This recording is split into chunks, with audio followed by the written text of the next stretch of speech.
ছেলেটি অসাবধানতাবশত একটি কাগজের বিমান ছুড়ে দিতেই সেটি একটি গুহার ভেতর ঢুকে যায়, কিন্তু সেটি আনতে যাওয়ার পর গুহার ভেতর অসংখ্য পঙ্গপালের মৃতদেহ পড়ে থাকতে দেখে। ছেলেটি দ্রুত ওপরের দিকে তাকিয়ে বুঝতে পারে সে ভুল করে পঙ্গপালদের বাসায় ঢুকে পড়েছে। ভয়ে ছেলেটি আর এক মুহূর্তেও দেরি না করে দৌড়ে পালাতে শুরু করে, কিন্তু তার চিৎকারে পঙ্গপালগুলো বিরক্ত হয়ে যায় এবং সঙ্গে সঙ্গে তার পেছনে ছুটে আসে। ছেলের চিৎকার শুনে তার মা দ্রুত সেখানে ছুটে আসে, কিন্তু ছেলেকে কি হয়েছে জিজ্ঞাসা করার আগেই তিনি বুঝতে পারেন পরিস্থিতি ভয়াবহ। বিশাল পঙ্গপালের দল তাদের দিকে ধেয়ে আসতে দেখে মা দ্রুত ছেলেকে গাড়ির ভেতরে লুকিয়ে পড়তে বলেন, কিন্তু পাশে থাকা বাবা এতটা ভাগ্যবান ছিলেন না। কিছু বুঝে ওঠার আগেই পঙ্গপালের দল তাকে ঘিরে ফেলে। স্ত্রী তাকে বাঁচাতে এগিয়ে যেতে চাইলেও কয়েক পা যাওয়ার আগেই পঙ্গপালের দল তাকেও গ্রাস করে ফেলে। চোখের সামনে বাবা মাকে এভাবে মারা যেতে দেখে ছেলেটি অসহায়ভাবে গাড়ির জানালায় আঘাত করতে থাকে, কিন্তু সে বুঝতে পারেনি তার এই শব্দে আরও বেশি পঙ্গপাল এসে গাড়ির কাঁচে ধাক্কা দিতে শুরু করবে। বিপদ একেবারে সামনে চলে আসায় ছেলেটি নিজের বয়স 18 বছরের কম হলেও আর কিছু না ভেবে গাড়ি চালু করে সেখান থেকে পালানোর চেষ্টা করে, কিন্তু দুর্ভাগ্যবশত ততক্ষণে পুরো গাড়ির সামনের কাঁচ পঙ্গপালে ঠেকে যায়। ফলে সামনে কিছুই দেখতে না পেরে ছেলেটি শেষ পর্যন্ত একটি গাছের সঙ্গে গাড়ির ধাক্কা লাগিয়ে জ্ঞান হারিয়ে ফেলে। পরদিন একজন টহলরত পুলিশ ঘটনাক্রমে সেখানে এসে ছেলেটিকে দেখতে পায়। পুলিশ তাকে দরজা খুলতে বললেও ছেলেটির অবস্থা দেখে বোঝা যাচ্ছিল সে প্রচণ্ড ভয় পেয়ে গেছে। তাই পুলিশ অন্য উপায় খুঁজে নিয়ে লাঠি দিয়ে গাড়ির জানালার কাঁচ ভেঙে দেয়। এরপর ছেলেটিকে নিরাপদে গাড়ি থেকে উদ্ধার করে বের করে আনে, কিন্তু পুলিশ যখন তাকে নিয়ে সেখান থেকে চলে যাওয়ার প্রস্তুতি নিচ্ছিল তখন শব্দ শুনে পঙ্গপালের দল আবারও জঙ্গল থেকে বেরিয়ে আসে।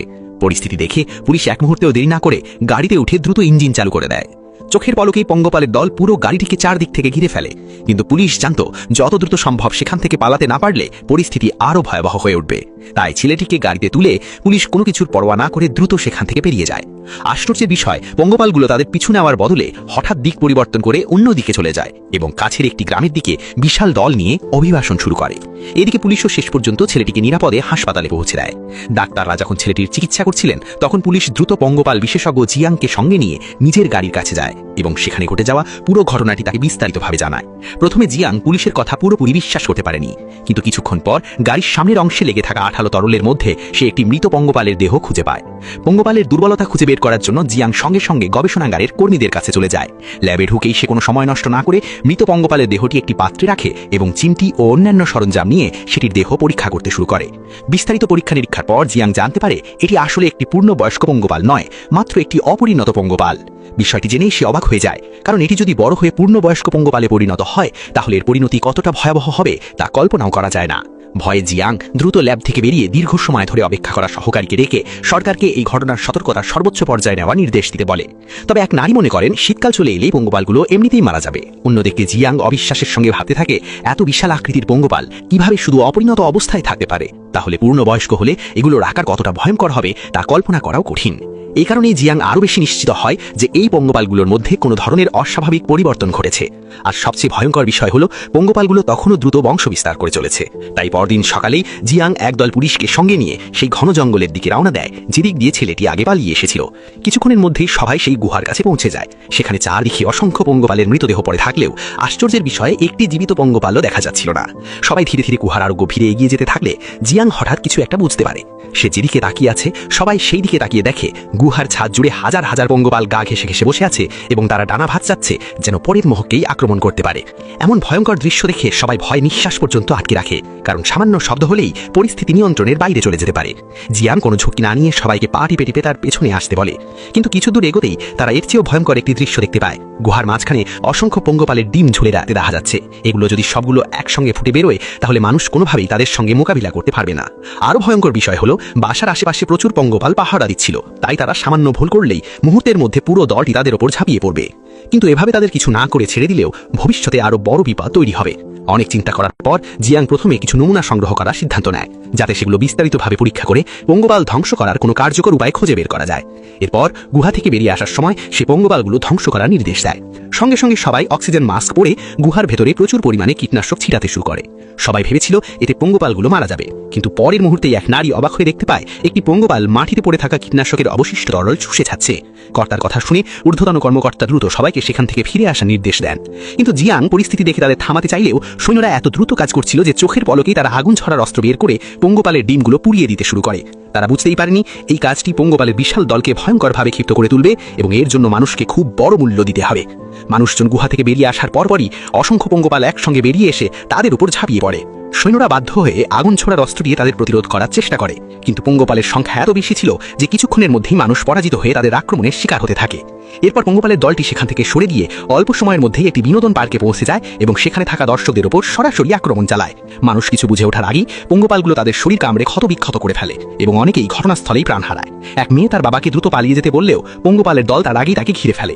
পরিস্থিতি বুঝতে পেরে মানুষ নিজেদের বাঁচাতে দৌড়ে পালাতে শুরু করে, কারণ সবাই ভয় পাচ্ছিল যে পরের শিকার হয়তো সে নিজেই হবে। কিন্তু যারা তখনও রাইডে চড়ছিল তাদের ভাগ্য আরও খারাপ ছিল, কারণ হাত পা আটকে থাকায় তারা কোনোভাবেই পালাতে পারছিল না এবং অসহায়ভাবে পঙ্গপালের আক্রমণের শিকার হতে থাকে। চোখের পলকেই বিনোদন পার্কের সব রাইডে থাকা মানুষ পঙ্গপালের হামলার শিকার হয়। পুরো পার্ক জুড়ে মানুষের হৃদয় বিদারক চিৎকারে চারদিক ভারী হয়ে ওঠে এবং পুরো জায়গাটি মুহূর্তের মধ্যে এক ভয়ঙ্কর নরকে পরিণত হয়। খবর পাওয়ার পর সামরিক বাহিনী আর এক মুহূর্ত দেরি করেনি এবং ফেডারেল কর্তৃপক্ষ দ্রুত পঙ্গপালগুলোর অবস্থান নির্ধারণ করে ফেলে। এই হামলা এত দ্রুত এবং কোনো পূর্ব সতর্কতা ছাড়াই ঘটেছিল যে মৃত আর আহতের সংখ্যা ইতিমধ্যেই প্রায় 1 লাখের কাছাকাছি পৌঁছে যায়। পঙ্গপালগুলোর গতিপথ বিশ্লেষণ করে ধারণা করা হয় আর মাত্র 3 ঘন্টার মধ্যেই তারা পরবর্তী শহরে পৌঁছে যাবে। তাদের পথে আটকানো না গেলে শহরে ঢোকার পর আরও ভয়াবহ প্রাণহানি ঘটবে। তখন এক নারী জানায় এমন পরিস্থিতিতেও তারা হাত ঘুঁটিয়ে বসে থাকতে পারে না। জিয়াংও মনে করে আরও শক্তিশালী কীটনাশক ব্যবহার করে এবার পঙ্গপালগুলোকে থামানোর চেষ্টা করা যেতে পারে, তাই তারা সঙ্গে সঙ্গে বিপজ্জনক বিষাক্ত ওষুধ এবং কীটনাশকের ব্যবস্থা করে। এরপর শত শত গরুকে এক জায়গায় জড়ো করে পঙ্গপালগুলোকে সেদিকে আকৃষ্ট করার পরিকল্পনা করে। পরিকল্পনা অনুযায়ী গন্ধ পেয়ে পঙ্গপালের বিশাল দলটি দ্রুত গরুগুলোর দিকে ছুটে আসে এবং সবাই অসহায়ভাবে দেখতে থাকে কিভাবে পঙ্গপালগুলো গরুগুলোকে চারদিক থেকে ঘিরে ফেলছে। গরুগুলোকে পঙ্গপালগুলো যখন আক্রমণ করছিল ঠিক তখনই ঝিয়াং তার সহকর্মীকে ফোন করে জানায় যে তারা অবশেষে আসল সত্য জানতে পেরেছে। আসলে এই পঙ্গপালগুলো কীটনাশকের দূষণের কারণে অস্বাভাবিকভাবে পরিবর্তিত হয়েছে, তাই এখন আবার কীটনাশক ছিটালে পঙ্গপালগুলো আরও ভয়ঙ্কর হয়ে উঠবে। কথাটি শুনে ওই নারী দ্রুত সবাইকে অভিযান বন্ধ করতে বলে এবং কীটনাশকের ক্ষতিকর প্রভাবের বিষয়টিও জানিয়ে দেয়। কিন্তু তখনও তারা বিষয়টি বোঝানোর চেষ্টা করছিল। এরই মধ্যে কীটনাশক বহনকারী যুদ্ধবিমান নির্ধারিত এলাকায় পৌঁছে যায়।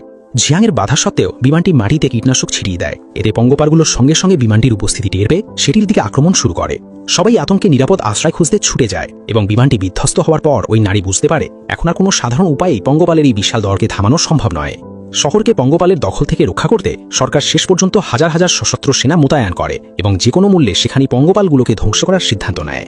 চোখের পলকেই সেনারা প্রতিরক্ষা ব্যবস্থা গড়ে তোলে এবং সবাই অস্ত্র হাতে যুদ্ধের জন্য প্রস্তুত হয়ে যায়। পঙ্গপালের বিশাল দলটি একেবারে সামনে চলে আসতেই সৈন্যরা একযোগে আগুন ছড়া অস্ত্র চালু করে দেয়। কিন্তু আশ্চর্যের বিষয়, পঙ্গপালগুলো আগুনকে একটুও ভয় পেল না, বরং সরাসরি আগুনের মধ্য দিয়ে এগিয়ে এসে মুহূর্তের মধ্যেই সামনের সারির সৈন্যদের পরাজিত করে ফেলে। মানুষ যে যুদ্ধে হেরে যাচ্ছে তা বুঝতে পেরে কমান্ডার আরও শক্তিশালী কীটনাশক ছেটানোর সিদ্ধান্ত নেন। কিন্তু জিয়াং বারবার এর বিরোধিতা করে জানায় পঙ্গপালগুলো ইতিমধ্যেই এইসব কীটনাশকের বিরুদ্ধে অত্যন্ত শক্তিশালী প্রতিরোধ ক্ষমতা তৈরি করে ফেলেছে, তাই একইভাবে বারবার কীটনাশক ছিটালে তাদের ধ্বংস করার বদলে উল্টো তাদের অস্বাভাবিক পরিবর্তন আরও দ্রুত ঘটবে। কিন্তু কমান্ডার মনে করে কিছু একটা না করলে কি মানুষ এভাবেই আত্মসমর্পণ করবে, তাই শেষ চেষ্টা হিসেবে অন্য ধরনের একটি উপায় পরীক্ষা করার সিদ্ধান্ত নেওয়া হয়। জিয়াং তখন একাই বিমানবন্দরে চলে যায় এবং কর্মীদের সাহায্যে বিমানে প্রচুর জৈব সার তোলার ব্যবস্থা করে। এরপর সে দ্রুত ককপিটে উঠে বিমানটি চালু করে পঙ্গপালে আক্রান্ত এলাকার দিকে রওনা দেয়। সেখানে পৌঁছেই জিয়াং কোনো সময় নষ্ট না করে বিমানের স্প্রে করার ব্যবস্থা চালু করে দেয়। আশ্চর্যজনকভাবে পঙ্গপালগুলোর শরীরে এই নতুন উপাদান লাগার সঙ্গে সঙ্গেই তারা একে একে মারা যেতে শুরু করে। জিয়াংয়ের এই বুদ্ধিমান প্রচেষ্টার ফলেই শেষ পর্যন্ত ভয়ঙ্কর এই পঙ্গপাল সংকট নিয়ন্ত্রণে আসে এবং মানবজাতি এক বড় বিপদ থেকে রক্ষা পায়।